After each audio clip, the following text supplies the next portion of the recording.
خشم یکی از مسائلی هست که خیلی از ماها در موردش فکر میکنیم و یا اینکه افرادی رو اطراف خودمون داریم که فکر میکنیم که باید خشمشون رو کنترل بکنن.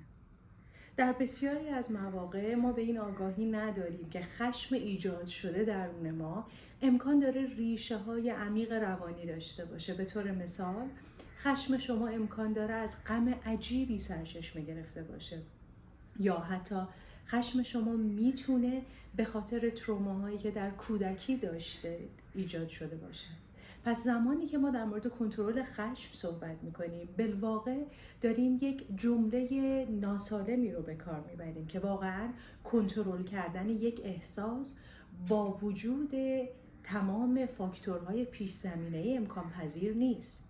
پس سوال پیش میاد که چطور ما خشم خودمون رو کنترل کنیم؟ چطور کاری بکنیم که خشم ما به مسیر سالمتری هدایت بشه؟ اولین کاری که همه ما باید بکنیم اینه که ریشه های خشممون رو شناسایی بکنیم. واقعا خشم ما چه ریشه هایی داره؟ به چه علت من به جای پاسخ دادن به موقعیت ها عکس العمل سریع از خودم نشون میدم؟ آیا فکر میکنم که علت خشم من به خاطر تمام اتفاقهایی که سالها روی هم انباشته شده و من ناگهان خشمگین میشم؟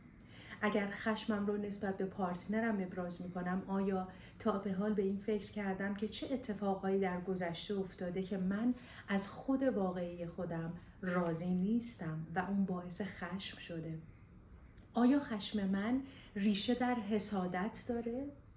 مثلا اینکه شاید من نسبت به پیشرفت انسانی خوشحال نیستم و این باعث میشه که من نسبت به زندگی که دارم خشمگین‌تر باشم. پس خیلی مهمه که ما ریشه های خشم رو شناسایی بکنیم. نکته بعدی که باید خیلی بهش توجه بکنیم اینه که بعد از شناسایی ریشه های خشم، ما آیا توانایی این رو داریم که با رفتن به گذشته و درمان فاکتورهای روانی به یک آرامش و آسایش و یک پذیرش اساسی نسبت به خودمون و خشم خودمون برسیم؟ آیا من میتونم بپذیرم که به خاطر یک سری از اتفاقاتی که شاید در دوران کودکی افتاده من رو به سمت ناسالم هدایت کرده و من این رو میپذیرم؟ مسئله بعدی اینه که وقتی که ما ریشه ها رو شناسایی کردیم و پذیرش رو انجام دادیم، آیا حاضر هستیم که تمرین های مداوم برای تبدیل خشممون به آرامش داشته باشیم؟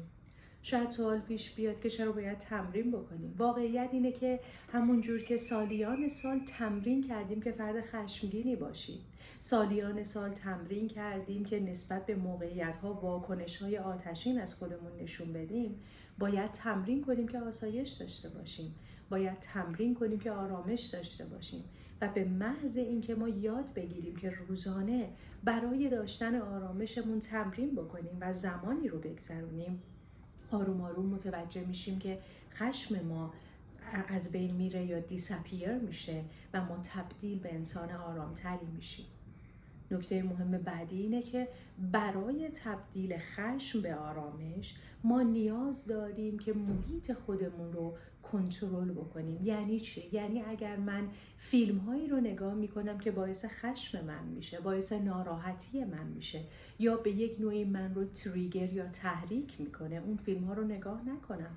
یعنی اینکه من تغذیه های روانی درستی رو برای خودم انتخاب بکنم. وقتی در مورد رژیم صحبت میکنیم، رژیم غذایی، یعنی اینکه یک سری از غذاها رو ما باید از برنامه‌های روزانمون حذف بکنیم و یک سری از غذاها رو باید به برنامه روزانمون اضافه بکنیم.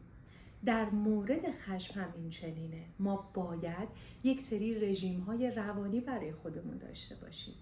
اگر افرادی اطراف ما هستن که باعث خشم ما میشن، ما میتونیم با مکالمه درست به اونها بگیم که این رفتار تو باعث خشم من میشه و بتونیم به یک مکالمه سالم، روشن و صادقانه با اطرافیان برسیم.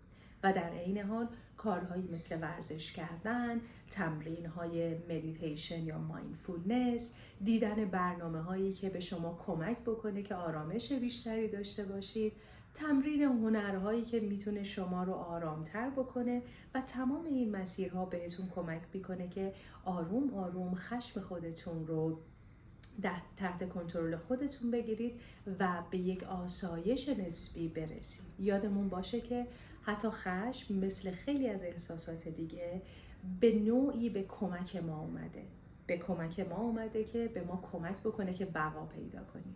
پس یادمون باشه که نباید از خشم بدمون بیاد. اگر خشمی درون ما ایجاد شده، یعنی اینکه یک نقطه‌ای درون زندگی ما هست که ما باید اون رو کشف بکنیم. وقتی که اون رو کشف میکنیم باید روش کار بکنیم و وقتی که شروع میکنیم روی اون کار کردن، میبینیم که آرام آرام به اون سطح لیبریشن یا آزادی روانی دست پیدا میکنیم.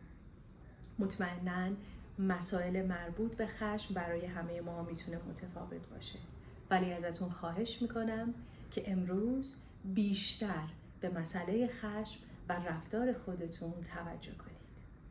با عشق، آرامش و آگاهی.